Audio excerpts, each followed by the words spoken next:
Hi. Hi. All right. Welcome. Thank you. Thank you for having me. All right. Awesome. So let's begin. All right. So, what is your full name? Rachel Stanley.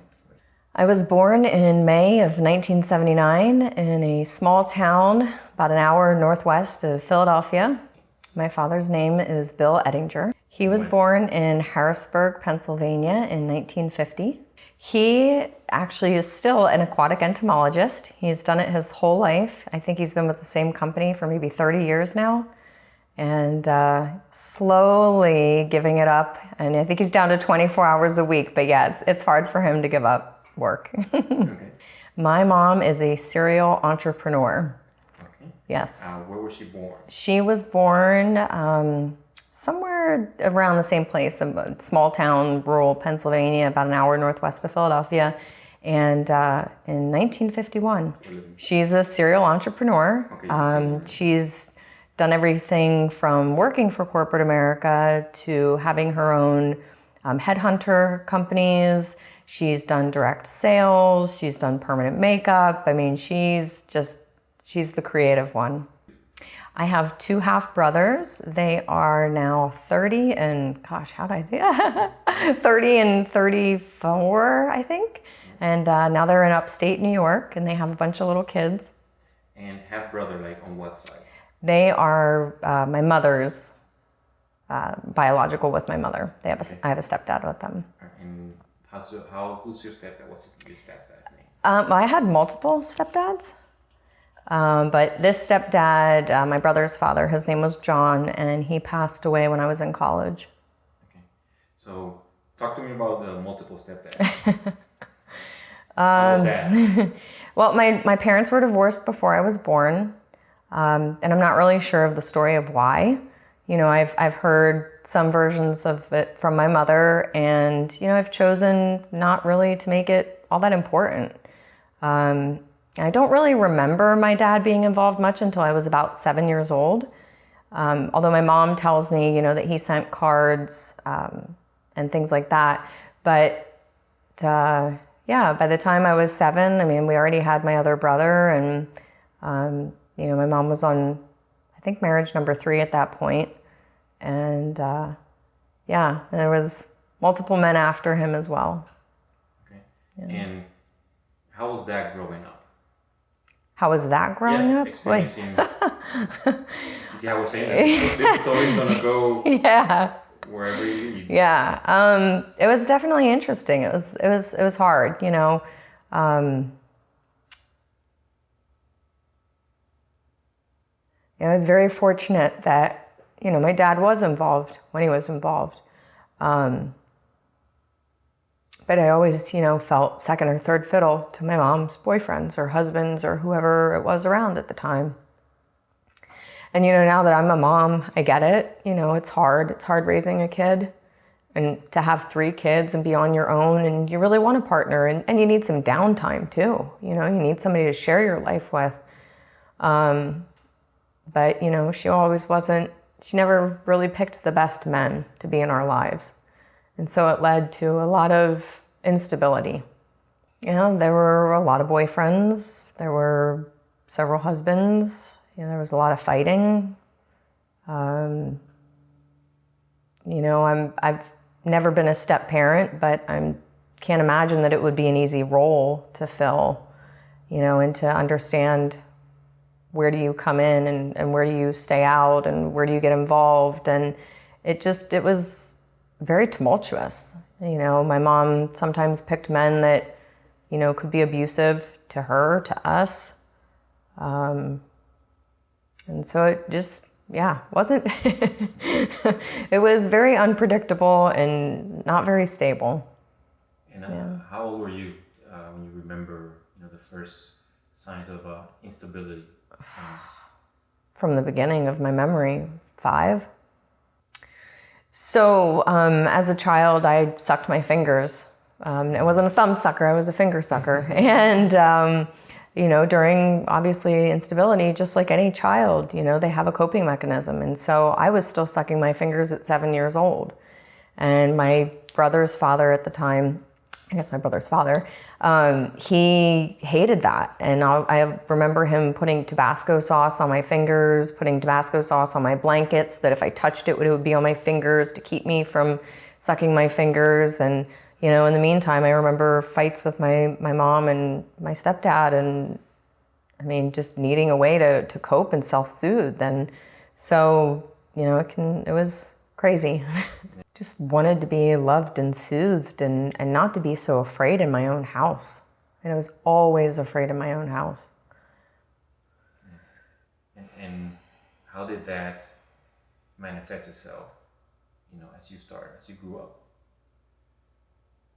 Not really being able to trust people, or wondering if I could trust people. I mean, dying to be able to trust people, but always being afraid. You know, or there were moments that, you know, I would trust people then when they really probably didn't deserve to be trusted yet.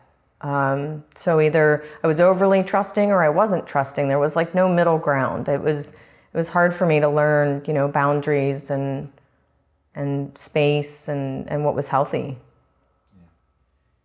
Yeah. Now, describe the house that you grew up in. Yeah, lots of houses. 6th grade alone, I was in 3 different schools. We moved a lot. I was born in Pennsylvania, but when I was 2, we moved to Colorado. And I ended up getting very sick as a child. I started with the symptoms at age 3, and by the age of 7, I had my very first brain surgery. And so that caused us to move back east to Philadelphia area, because Children's of Philadelphia was one of the best children's hospitals at the time. And so we came back, and we had family in the area still, and you know, started seeing the top neurosurgeon there. And I don't remember all the reasons why we moved around. I mean, there were lots of different communities that we lived in, and different apartment complexes. But you know, other than my dad's house when we moved back east when I was 7, you know, then my dad was in the same house until I graduated college, but I lived with my mom almost the whole time, and we moved around a lot. Like I said, 6th grade was 3 different schools, and I don't even remember what that driving circumstances. I know my second brain surgery was when I was in 6th grade. And so that, you know, had us relocating and all that stuff, but wasn't really a lot of stability when it came to my mom. You know, as I got older, 12, 13, 14, you know, and I could make, you know, rational decisions for an adolescent, I would choose to move back with my dad for a little bit of time. And, you know, I would go back to my dad's house until my mom would guilt me about how she needed me, and, you know, she needed my help with my brothers, and, you know, she missed me. And before you know it, I would go back to her and the instability and the craziness and another new boyfriend. And, yeah, it was wild. And could you describe which one was your favorite place that you lived in? My dad's house. Where was it? It was still about, you know, 45 minutes northwest of Philadelphia in a small town. I mean, maybe, gosh, there weren't even that many kids in the school. It was a relatively small school, but you know, we had a residential community, and there were kids on the street, and we had a next door neighbor who was, you know, a year older than me, and the other girl on the other side was like 2 years younger than me, but it was just calm. It was peaceful. You know, you didn't ever have to worry about what was going to happen at dinner, or, you know, somebody raising their voice or somebody slamming a door. It was just peaceful. Can you describe the house itself? It was a 3-bedroom, 2-bath, 2.5 bath, split-story house. I remember they put on an addition when I was 14 years old, and they built out this great big grand room with vaulted ceilings and like the wood finished ceiling and skylights, and it looked out over the woods, and behind there in the woods there was like a little creek, so when you had the windows open you could hear the water. I mean, it was just serene and peaceful and beautiful, and yeah, it was really nice. And which one was the least favorite place that you lived in? I guess I was 14 or 15 years old with my mom, and we lived in low-income housing, and, you know, had a lot of bad friends. They didn't have a lot of stability in their life either. So, I had friends who, they had a lot of drugs in their life or in their families' lives. A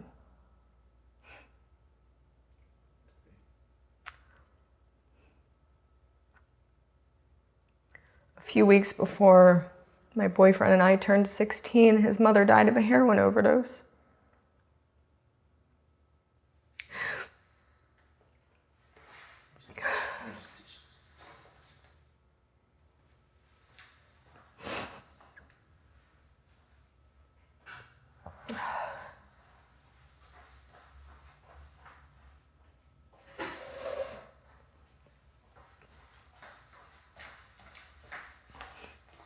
Thanks.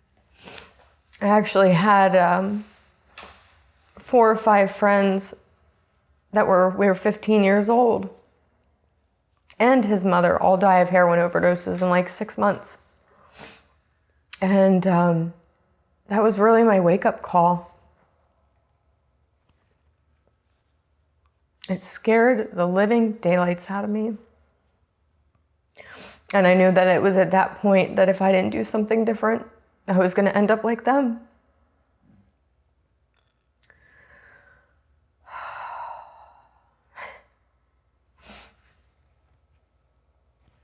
I know at that point I moved back in with my dad for a little bit, and, I had a boyfriend who came from, a reasonable family, and, was working on changing my friends, and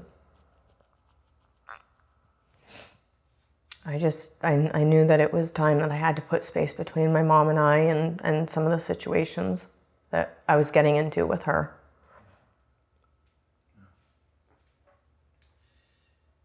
Now, if you could describe your childhood with one word, what would it be and why that word?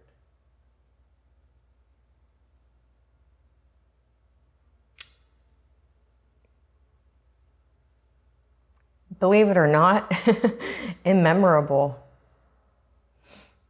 I don't feel, between being a sick kid and all of the instability and trauma, I don't really feel like there's a lot of childhood to remember. And so, while there are some traumatic events that I remember, I don't remember typical things that I think some children get to experience. Riding your first bike and memories with your parents and family vacations, and I don't really have those memories. What sort of things did your family celebrate? We celebrated Christmas. And when I was little, I remember before my brothers were around, or maybe even when the first half-brother came around, we still celebrated Easter and did Easter baskets, and my mom would do Easter egg hunts. But, once you got 3 kids and 2 of them are sick all the time, a lot of those traditions stopped.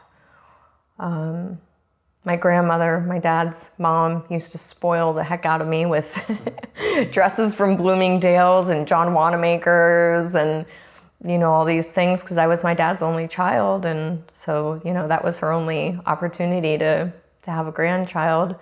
Then they eventually, my dad has a brother, and he eventually had 2 girls. But, I remember that memory. And my grandparents on my mom's side, my mom's mom and dad, they were like second parents to me, because when my mom and dad didn't live that close together, it was always my grandparents. I do remember I was in that 14, 15-year-old age when things were so crazy at our house, and I got into a fight with my mom, and we were all in the same town at that time, my grandparents and my mom, and I called my grandmother, and I was like, I gotta get out of here, and they were going on a bus trip. They were going to the horse races like 2 hours away, and they used to run bus trips. And so she was like, come with me. And she never called my mom.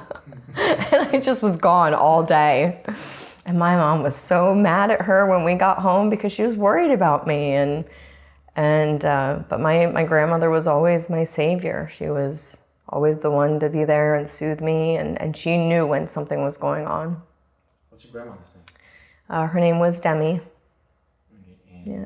That's what we called her, was Demi. Where was she born?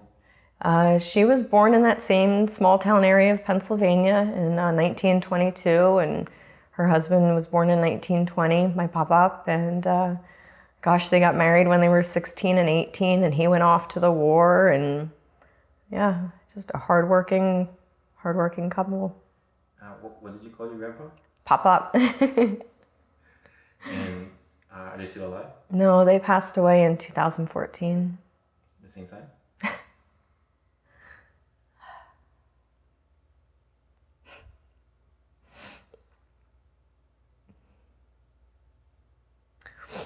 They passed away 26 days apart, right after they met my son.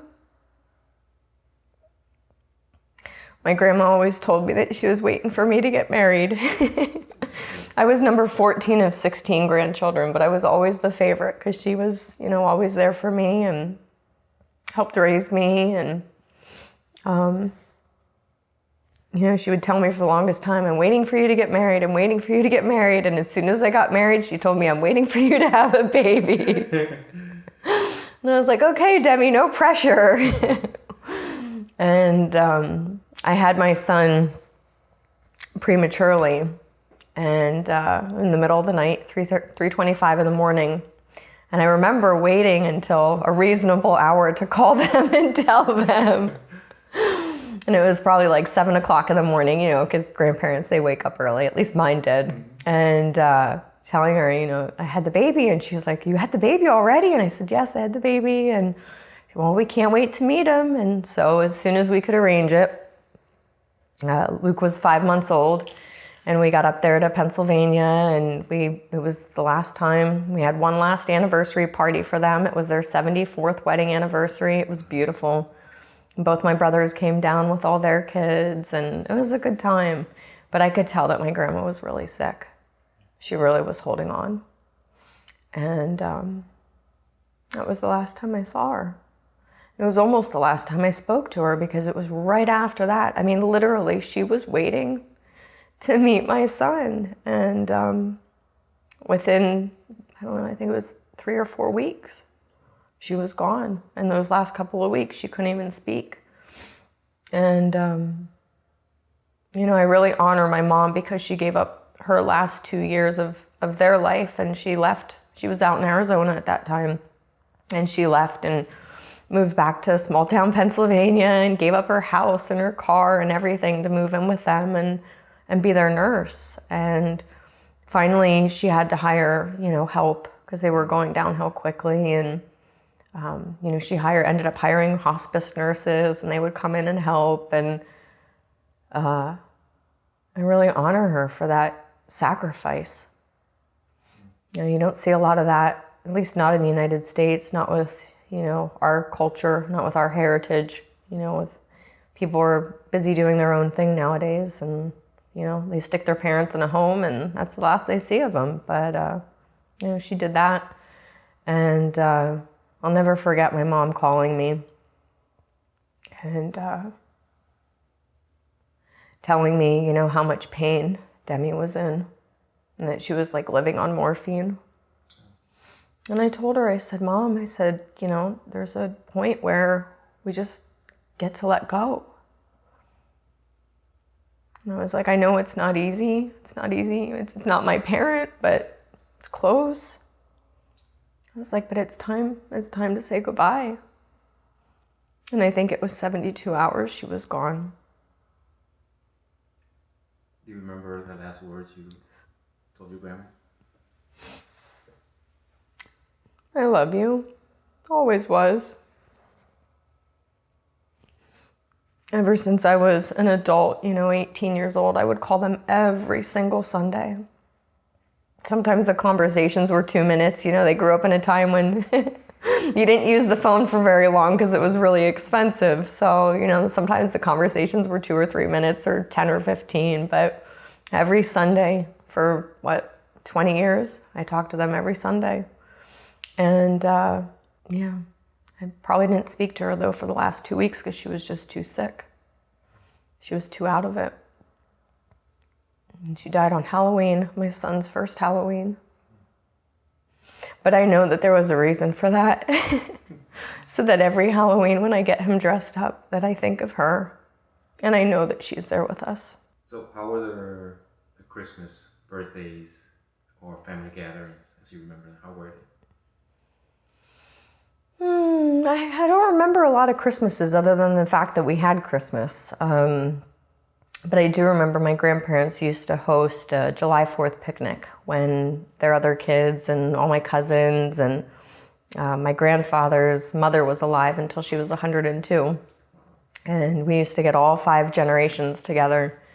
And that was probably when I was, I guess, 7 when we came back to Pennsylvania till that 14 or 15. And then, the dynamics of the cousins and everybody were getting so old that, a lot of the family didn't want to get together anymore and have the reunions. But that was one of my favorite memories growing up, was the July 4th picnic and, making a fruit salad with my grandmother and, enjoying the hot Pennsylvania, humid, sticky, windless summers. Okay, that's awesome. Yeah. Now, what were your family's attitude towards alcohol and smoking? Well, my mom was a drinker and a smoker. I started stealing my mom's liquor when I was 14 and stealing her cigarettes then too. That's when we were living in low-income housing and everybody was doing all kinds of stuff. So why not? She was busy and it helped me numb the pain I was going through. My dad was never really a drinker. I don't think he ever smoked a cigarette in his life. I mean, he partied, and had fun when he was in his 20s when my mom and he were first together, but I don't even really remember him drinking beer until when he finally moved to Delaware when I was in college. And then he moved next door to one of his old friends and he would, on the weekends have 1 or 2 beers and that was it. But he never condemned it, but he just wasn't a drinker for whatever reason. We never spoke about it. And you share that since your mom was a drinker and smoker, it impacted you. Oh, absolutely. I remember somewhere around that age 14 or so, she ended up in a treatment facility in Minnesota. And I didn't really understand what it was at that point. My grandmother shielded us from a lot of that. It wasn't until right before my wedding that I found out that my mom's an alcoholic. And kind of made sense at that point. And what made sense? Just all the craziness as a kid growing up, and why there was just this, I guess the numbing that she did to herself. That then as children, as young children who need their support of their parents or their mother, if that's all they have, that's why it would be so unstable and choose bad relationships. And again, I mean, even when I got married, I was 31, I didn't really understand the ramifications of it until I became a mom myself 5 years ago. And, all of the work I've been through and done on myself in the last 10 years and the compassion that I now have for my mom and everything that she's been through. And, we're still alive. It's like, we're still alive. You didn't kill any of your kids. So, we're here. Some of us are a little bit more bumped and bruised and, but some of us are willing to do the work and do the healing and forgive and move on and enjoy life. Yeah. What was the discipline like? Oh, gosh. There was no discipline. And when there was discipline, it was screaming and yelling and being beat. Mm-hmm. Like, who did most of the discipline? Well, my mom didn't usually have the nerve for it. It was usually her boyfriends. It's a lot of abuse from my mom's boyfriends. What were they strict about and why? The boyfriends and your mom. I don't even really remember specific circumstances other than, they weren't there all the time. So, they most of them never lived with us. They were boyfriends that would come and visit or stay the weekend or something. And so it was almost like, well, you're not really here and you don't really know what's going on, so butt out, and they never really treated us with respect. It was more of like, children should be seen and not heard type of mentality. And I get that. Like now that I'm an adult, I realize that, people that were born in the 50s and that time period, that's the way they were raised. You know, there wasn't a mutual respect for children. There wasn't that. The way that I am with my son is not the way that I was raised. But I've made a very conscious decision to make it different as best as I can every day. But yeah, it was not stable. It was just a roller coaster. Yeah. So, describe, if you want, the discipline that you will receive by the boyfriends. There's one memorable one. I don't even remember how it started. But I was 15. So again, it was right around the craziest time of my life. And somehow, I don't know if I was out of control or he was out of control. I really don't remember how it started, but how it ended is not the way it should ever end. And I ended up trying to run up the stairs to my bedroom, and he came running up after me and caught me midway. And he put me in like a half Nelson, wrapped me around, and, you know, tried to, and I was about the same size as I am now, you know, 5'5", 120 pounds. And he was big. My mom, that boyfriend was big. He was like 6'2", 200 pounds, and just grabbed me in a ball, and I'm pushing down and he's pushing up. And of course he let go of his pressure. So it looks like I push him down, and we end up tumbling, you know, head over heels. And I'll never forget my little brother seeing this happen. He was 9, and this happening right in front of him, and him being terrified to see his big sister, who had protected him all these years. And I was hurt. I was really hurt. And somehow, I don't remember if it was my mom screaming or what, he let go of me. And I crawled upstairs. And I locked my door. And I was in my room crying and crying and crying. And he and my mom came up to shut me up.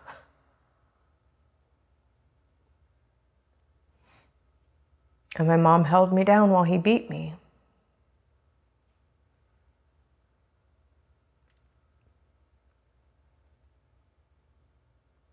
I remember having a bloody lip and a black eye, and I don't know what I did to make it finally stop, but he finally stopped, and they went away. And all I wanted to do was escape. All I wanted to do was jump out the window and get away. My stupid mom called the police and said that I was trying to commit suicide. And getting carried out of my own house on a stretcher and restraints.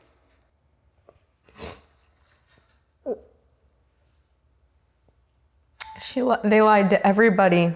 They lied to the hospital. They lied to my dad. They lied to my grandparents.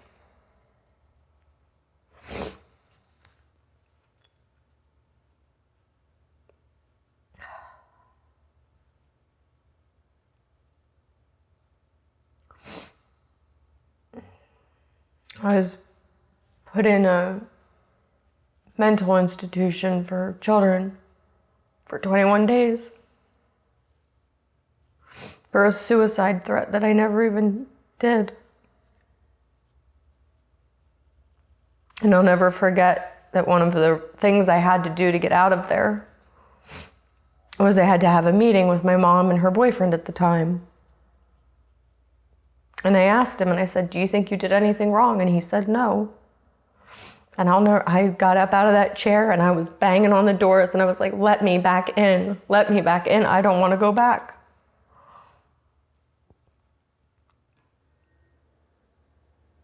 And I was released after that, but I went to live with my dad. And there was something that happened at my grandparents' house shortly thereafter. Maybe I went to live with my grandparents. I don't remember. I blacked out so much of this. But something happened at my grandparents' house And my dad and my grandfather got really upset at me, and they came and approached me at the couch. Like I don't know if they were gonna spank me or what was gonna happen. And I just lost it. And my grandmother said, "Stop." She said, "Something happened to this baby."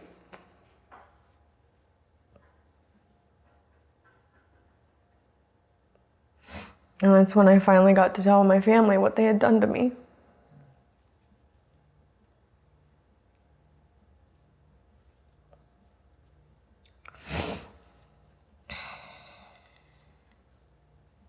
I don't know, looking back on it now, I mean, I know she's an alcoholic now, but was she just drunk that night? Was she just drunk and now, you know, they had no other idea what to do? And so the inhibition, I don't know. But I'm here and I keep going on. It's not, you know, I used to have a saying when I was a kid, don't let the turkeys get you down, you know, and now that I'm 40 and I think about it, and I changed that. Last year I went through something very traumatic and I changed that and I said, don't let the turkeys keep you down.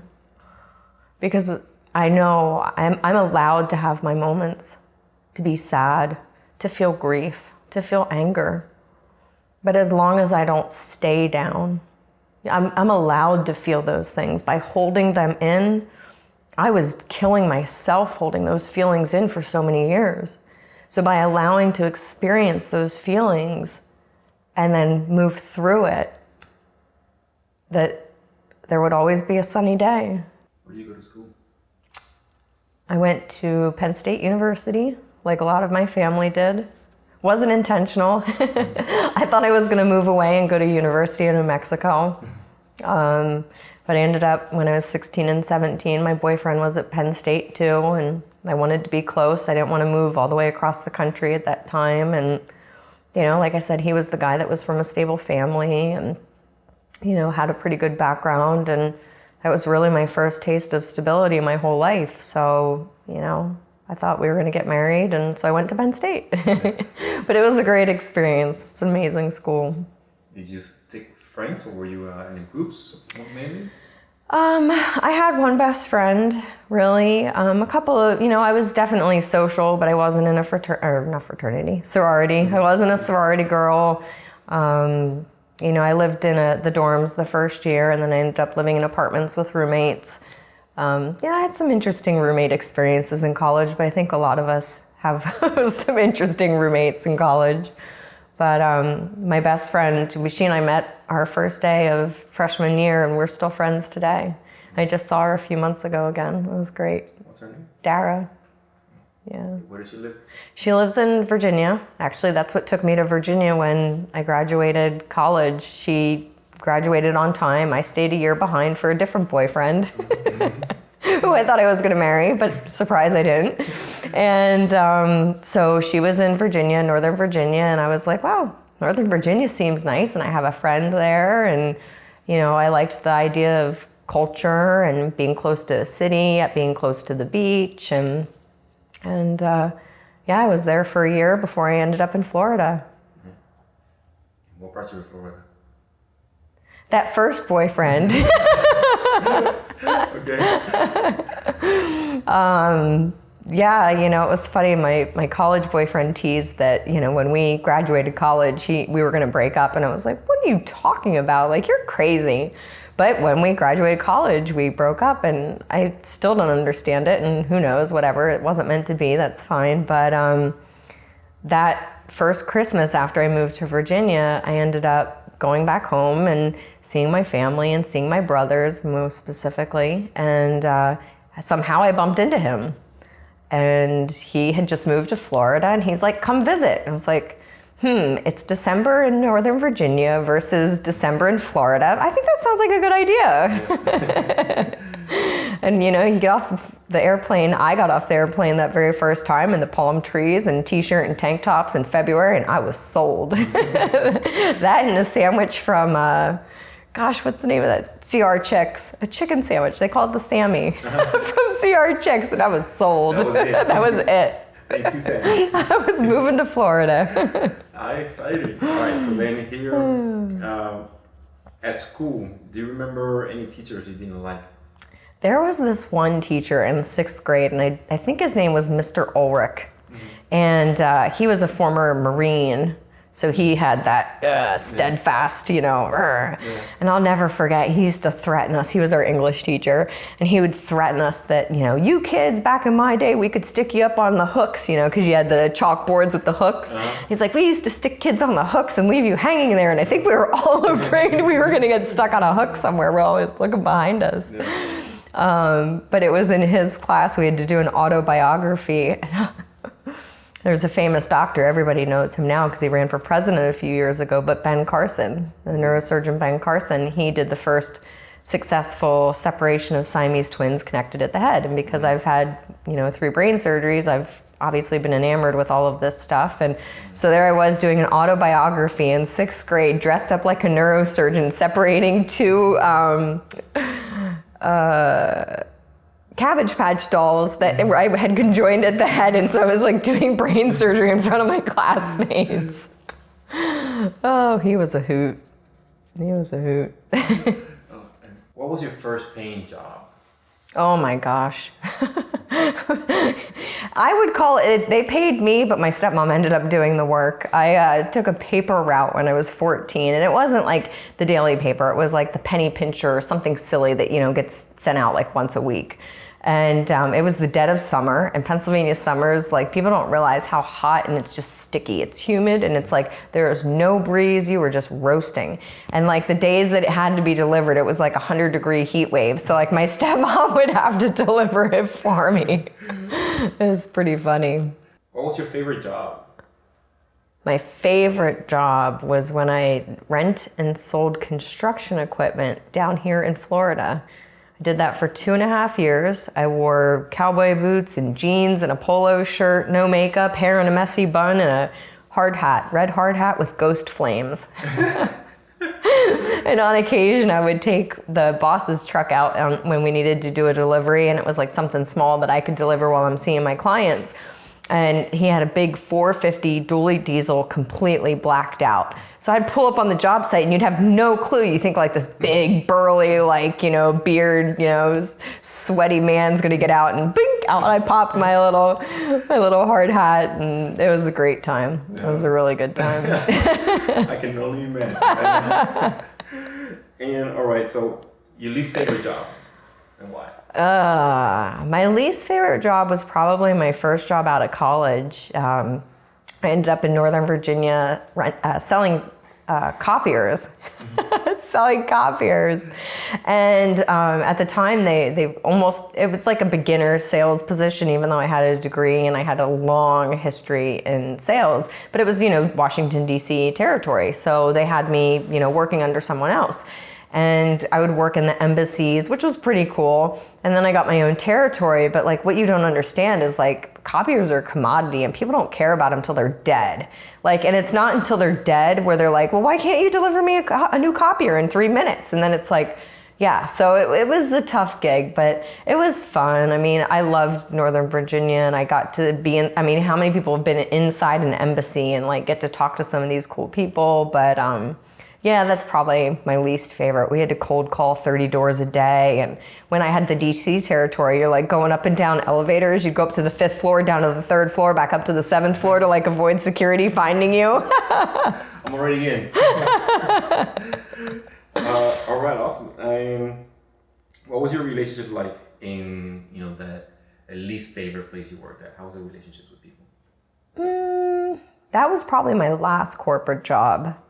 Because corporate can really spit you out, eat you up, spit you out, and leave you for dead if you're not careful. I was a top producer, and our one coworker was then promoted to our manager.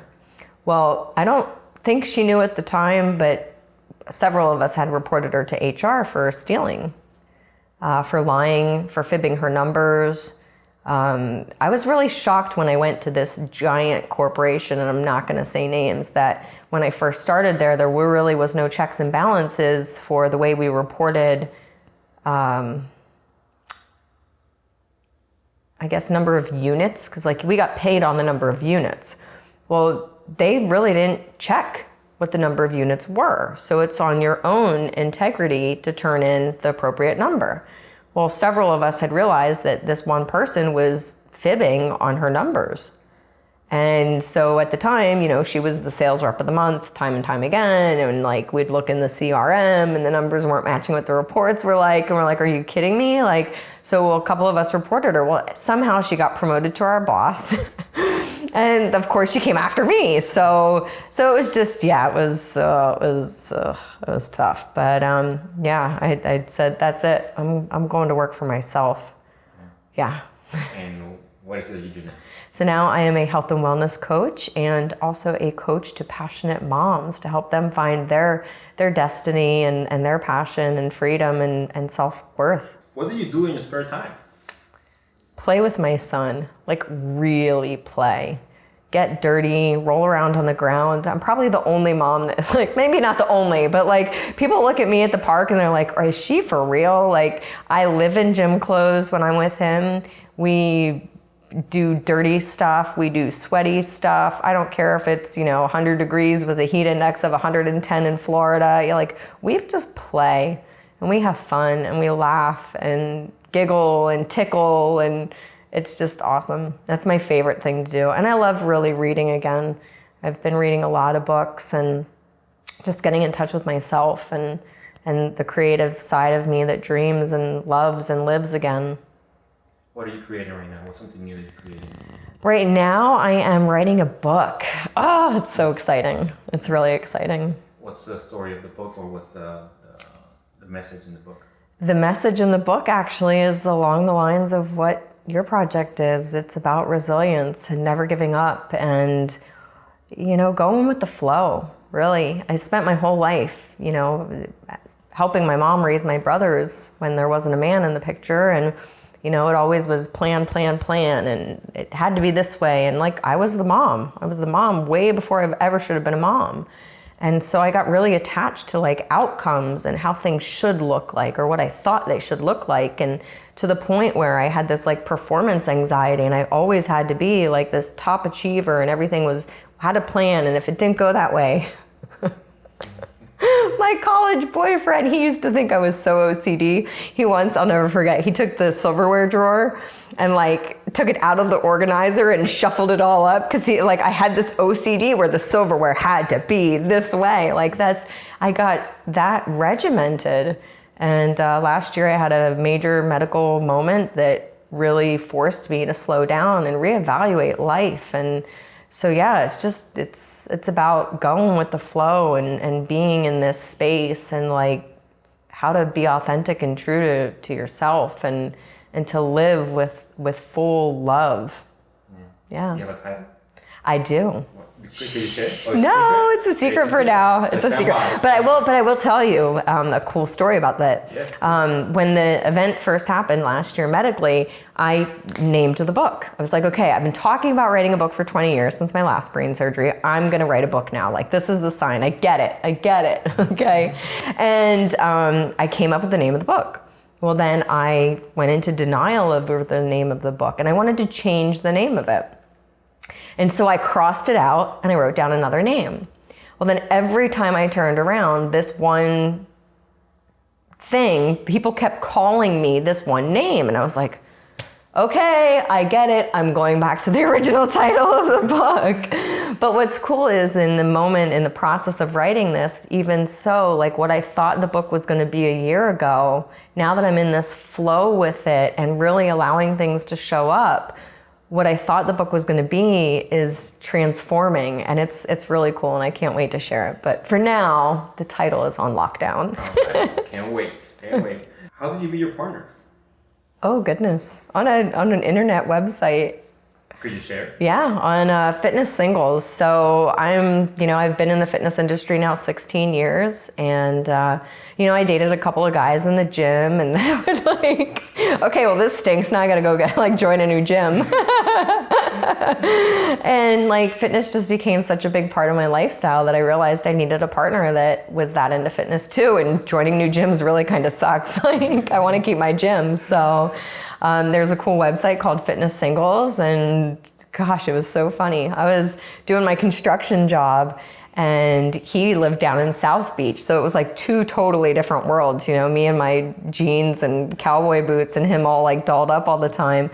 And I'll never forget our first date. We met, and I'm like, it's like literally the middle of my work day, and I'm like all stinky, probably maybe like used a spray or whatever. And he gets out of his car, and we still joke about it. It's 11 years ago, our first date, and he gets out of his car, and he's got his tight jeans on and his snazzy South Beach shoes and the shiny belt buckle and a tight T-shirt on, and I'm like, oh, I'm sold.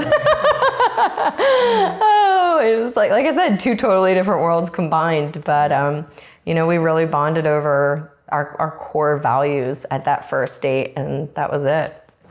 Where did you get married? We got married back in that small town, Pennsylvania, in the church that I was confirmed in. My mom and her brothers were confirmed in that church. My grandparents were members of that church for 50 years, and, you know, an old Lutheran church with the red doors, 100-year-old church. It was beautiful. What's the name of the church? St. James Lutheran Church. Yeah, a little country club reception in fall, so I had the leaves changing colors in the background of all the pictures. Because that's the one thing I think, if I had to change anything in Florida, is I miss fall. I miss the changing of the leaves. Who decides how money gets spent? Oh, that's a rough one. We still haven't come to that agreement, so really it's me. It's so funny. My husband asked our son the other day, you know, he knows that daddy's a massage therapist and a strength and conditioning coach. And so he asks our son, like, what does mommy do? And he goes, she pays bills. And I'm like, I run like 3 companies and like private cook for someone, and I pay the bills. Like,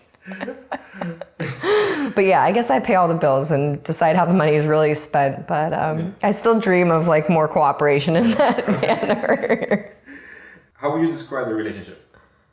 Oh, fun, funny, you know, a yin and a yang. My construction boss, he's been married to his wife, I don't know, 25, 30 years now, high school sweethearts. And I met him when, you know, I was working there, and he swore to me, he goes, it will not work unless you guys are two total opposites, because you'll balance each other out. And I was like, you're crazy. Like, that's not true. But it really is. You know, when I have my serious moments, my husband's got his funny moments to pull me out of it, and vice versa. You know, sometimes I can be a little OCD. Sometimes my husband's a little sloppy. So, you know, we balance each other out. We really do. Okay. Awesome. And did you both have the same ideas about having children? No. We thought we did at that first date, but when it came time to like getting pregnant, he was like, I don't think I want a baby. And I was like, well, then I think you got to go, because like I'm determined to have children. But no, he absolutely loves it now. And you know, I think it's just natural to be a little scared. And, you know, when you come from a troubled background, you know, I think a lot of people are scared to make those same mistakes, you know, and so it's a lot of responsibility. It's a lot to live up to. But, you know, one of the things that I'm so passionate about when it comes to my son is just giving him a different life than I had, you know, a life filled with love and fun and, you know, we tell him all the time. Even this morning, my husband was kissing on him at the breakfast table, and he was like, do you know how much we love you? You know, we love you so much, and just filling him with love and joy and knowing that we're always there for him. That's great. That's beautiful. Yeah. And have you ever told yourself there's something wrong here?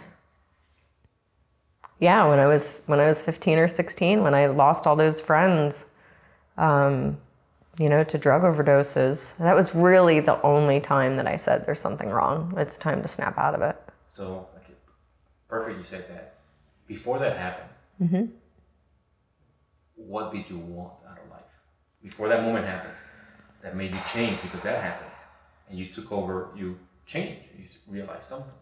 You know, it's funny. Looking back on it, I don't even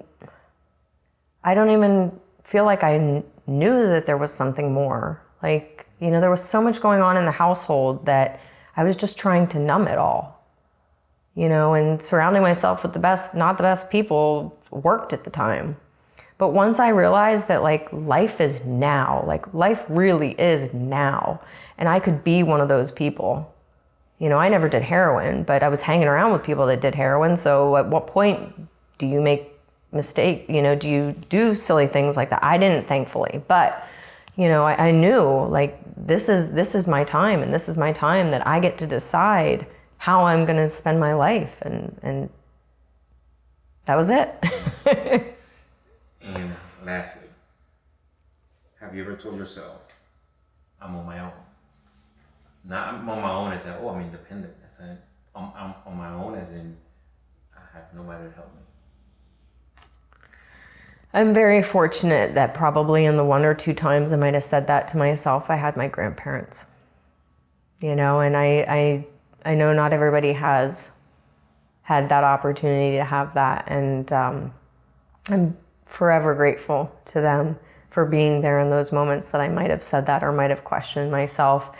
But you know, now as I've worked a lot, spent a lot of time and energy, and really surrounding myself with amazing people, I no longer feel that. And I know that, you know, all it takes is me reaching out. And that's part of the message of my book, is to reach out. You know, I think a lot of people, we don't speak our truth. You know, we don't tell people when we need help. We don't ask for help. You know, we're afraid to be vulnerable. And, you know, I've gone through an incredible process. I've met some amazing people that helped me on that journey to realize that, you know, when I'm vulnerable and when I ask for help, there are amazing people out there to help me. And that's part of my message to turn around and share with people is, you know, you are loved. You may not even know that you're loved. You are loved by people everywhere. Strangers that you've never met love you. And I'm passionate about sharing that with other people so that they know that they're loved. Last question. So, we're all gonna die. Yes. We know that, right? We got your eulogy. What's being said? I've never thought about that one. Okay. Rachel was a loving woman, a giving mother, a light in the community to let people know that they're genuinely cared for and loved. And her light will live forever and shine among many to come. And that's it. That's it. We're done. Yay! We're done.